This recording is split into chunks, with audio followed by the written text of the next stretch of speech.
പ്രിയപ്പെട്ട കൂട്ടുകാരെ, ഇന്നൊരു പുതിയ വീഡിയോയുമാണ് ഞാൻ നിങ്ങളുടെ മുന്നിൽ എത്തിച്ചേരുന്നത്. നമ്മുടെ കാലാവസ്ഥ അതിവേഗം മാറിക്കൊണ്ടിരിക്കുകയാണ്. കേരളത്തെ സംബന്ധിച്ചിടത്തോളം ഇപ്പോഴത്തെ ചൂട് നമുക്ക് സഹിക്കാവുന്നതിനും അപ്പുറമാണ്. അതുകൊണ്ട് തന്നെ നമ്മുടെ വീടിൻ്റെ മുറ്റത്ത് ടൈല് പാകുമ്പോൾ വളരെയധികം ശ്രദ്ധയോടുകൂടി വേണം ഇനി മുന്നോട്ട് പോകുവാൻ. കാരണം ഓരോ വർഷം കഴിയുന്തോറും ചൂട് കൂടിക്കൂടി വരികയാണ്.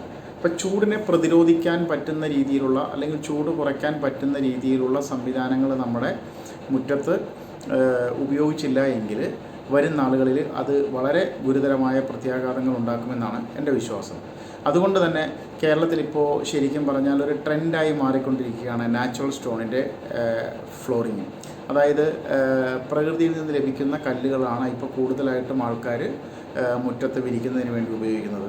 അത് കോസ്റ്റ് കുറഞ്ഞതും കോസ്റ്റ് കൂടിയതുമായ കല്ലുകളുണ്ട്.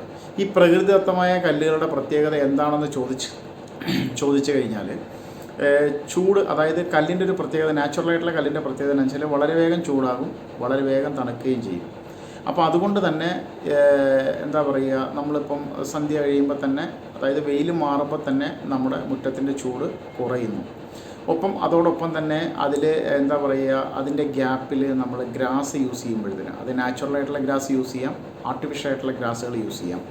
ആ ഗ്രാസ് യൂസ് ചെയ്യുമ്പോഴത്തേന് സ്റ്റോൺ ഏരിയ കുറയുകയും എന്താ പറയുക, ചൂടിനെ കുറച്ചുകൂടി പ്രതിരോധിക്കാൻ കഴിയുന്ന ഒരു സംവിധാനത്തിലേക്ക് എത്തിച്ചേരുകയും ചെയ്യുന്നത് കൊണ്ട് തന്നെ ഇപ്പോൾ വീടിൻ്റെ മുറ്റത്ത് ലേയിങ്ങിന് വേണ്ടിയിട്ട് നമുക്ക് ഉപയോഗിക്കുന്നത്, പേവിംഗ് ആയിട്ട് നമ്മൾ ഉപയോഗിക്കുന്ന നാച്ചുറൽ സ്റ്റോണാണ് കൂടുതലും. കോസ്റ്റ് വൈസ് നമ്മൾ ഇപ്പോൾ എന്താ പറയുക, നമ്മുടെ ഇൻ്റർലോക്ക് അല്ലെങ്കിൽ അതുപോലുള്ള സ്റ്റോണുകളെ സംബന്ധിച്ചിടത്തോളം കോസ്റ്റ് വൈസ് കുറച്ച് കോസ്റ്റ് അധികമായി വരുന്നുണ്ട് എങ്കിൽ പോലും എല്ലാവരും തന്നെ നാച്ചുറൽ സ്റ്റോണിലേക്ക് മാറുവാനാണ് ശ്രമിക്കുന്നത്. അതിലെനിക്ക് 1-2 സജഷൻസ് ഉള്ളത് എന്നാന്ന് വെച്ചാൽ, സ്റ്റോൺ ഏരിയ കുറച്ചുകൊണ്ട് ആ സ്റ്റോണിൻ്റെ സ്പേസുകളിലും ബാക്കി ഗ്യാപ്പുകളിലും അതുപോലെ തന്നെ ഭിത്തിയോട് ചേർന്ന ഭാഗങ്ങളിലുമൊക്കെ നമ്മൾ നാച്ചുറൽ പെബിൾസോ അല്ലെങ്കിൽ ഗ്രാസോ ഒക്കെ കൂടുതലായി ഉപയോഗിക്കുകയാണെങ്കിൽ സ്റ്റോണിൻ്റെ ഏരിയ കുറയ്ക്കുവാനും കാഴ്ചയ്ക്ക് വളരെയധികം ഭംഗിയുള്ളതാക്കി മാറ്റുവാനും സാധിക്കും. അതുകൊണ്ട് തന്നെ പുതിയ ഒരു എന്താ പറയുക, ട്രെൻഡ് പോലെ കേരളമാകെ ഈ ചൂട് അധികമായ സ്ഥിതിയിൽ ഒരു ട്രെൻഡ് പോലെ കേരളമാകെ ഇപ്പോൾ മുറ്റത്ത് കല്ല് വിരിക്കുന്ന ഒരു സംവിധാനം വ്യാപകമായി മാറിക്കൊണ്ടിരിക്കുകയാണ്. ആ സാഹചര്യത്തിൽ അതിന് നിങ്ങൾക്ക് ഉപകാരപ്രദമായ ചില ഉപദേശങ്ങളോട് കൂടിയ ചില കാര്യങ്ങൾ നിങ്ങളെ അറിയിക്കാൻ വേണ്ടിയാണ് ഞാൻ ഈ വീഡിയോ ചെയ്യുന്നത്. പ്രധാനമായിട്ടും കേരളത്തിൽ ഉപയോഗിക്കുന്നത് ബാംഗ്ലൂർ സ്റ്റോണാണ്. അതായത് ബാംഗ്ലൂരിൽ നിന്നും വരുന്ന ബാംഗ്ലൂർ സ്റ്റോൺ, അതായത് ശരിക്കും പറഞ്ഞാൽ സാദരകള്ളി എന്ന് പറയുന്ന ഗ്രേ, അതുപോലെ കൊപ്പത്ത് നിന്ന് വരുന്ന ഒരു വൈറ്റ്, കൊപ്പം വൈറ്റ് എന്ന് പറയുന്ന മെറ്റീരിയൽ, ഇത് രണ്ടുമാണ് നമ്മൾ പ്രധാനമായിട്ടും മുറ്റത്തെ ലേയിങ്ങിന് ഉപയോഗിക്കുന്നത്, ബാംഗ്ലൂർ സ്റ്റോൺ എന്ന പേരിൽ. അത് വിവിധ ഫിനിഷുകൾ നമുക്ക് അവൈലബിൾ ആണ്. 50 mm തിക്നെസ്സിൽ 4 സൈഡും കട്ട് ചെയ്ത് ഫിനിഷ് ചെയ്ത് സർഫസ് ലെവലാക്കിയ ബോക്സ് കട്ട് ഷേപ്പിൽ നമുക്ക് ലഭിക്കും. അതുപോലെ ഹാഫ് കട്ടായിട്ട് നമുക്ക് ലഭിക്കും. അതുപോലെ തന്നെ റഫ് ഫിനിഷ്, അതായത് നമ്മളിപ്പോൾ എന്താ പറയുക, കുത്തനെയുള്ള കയറ്റം, വെള്ളമൊക്കെ കുത്തി ഒലിക്കുന്ന ഭാഗത്താണെങ്കിൽ അതിൻ്റെ റഫ് ഫിനിഷ്, അതായത് ഗ്രിപ്പ് കുറച്ച് കൂടുതൽ കിട്ടുന്ന രീതിയിലുള്ള തിക്നെസ് കൂടുതലുള്ള സ്റ്റോണുകൾ ഉപയോഗിക്കാം. അതായത് ഭാരമേറിയ വണ്ടികളൊക്കെ കയറേണ്ട മുറ്റമാണെങ്കിൽ നമുക്ക് തിക്നെസ് കൂടുതലുള്ള 4 ഇഞ്ച് 5 ഇഞ്ചൊക്കെ തിക്നെസ് ലഭ്യമാകുന്ന രീതിയിലുള്ള സ്റ്റോണുകൾ ഉപയോഗിക്കാം. ഇതിനെല്ലാം വ്യത്യസ്തമായ റേറ്റുകളാണുള്ളത്. അപ്പം ഞാൻ അതിൻ്റെ വർക്കുകൾ ചെയ്തിട്ടുള്ള കുറേ വീഡിയോസും കുറേ ഫോട്ടോസും ഇതിനകത്ത് അപ്ലോഡ് ചെയ്തിട്ടുണ്ട്. അത് നിങ്ങളുടെ ശ്രദ്ധയ്ക്കായി ഞാൻ ഈ വീഡിയോയിൽ ഉൾപ്പെടുത്തിയിട്ടുണ്ട്.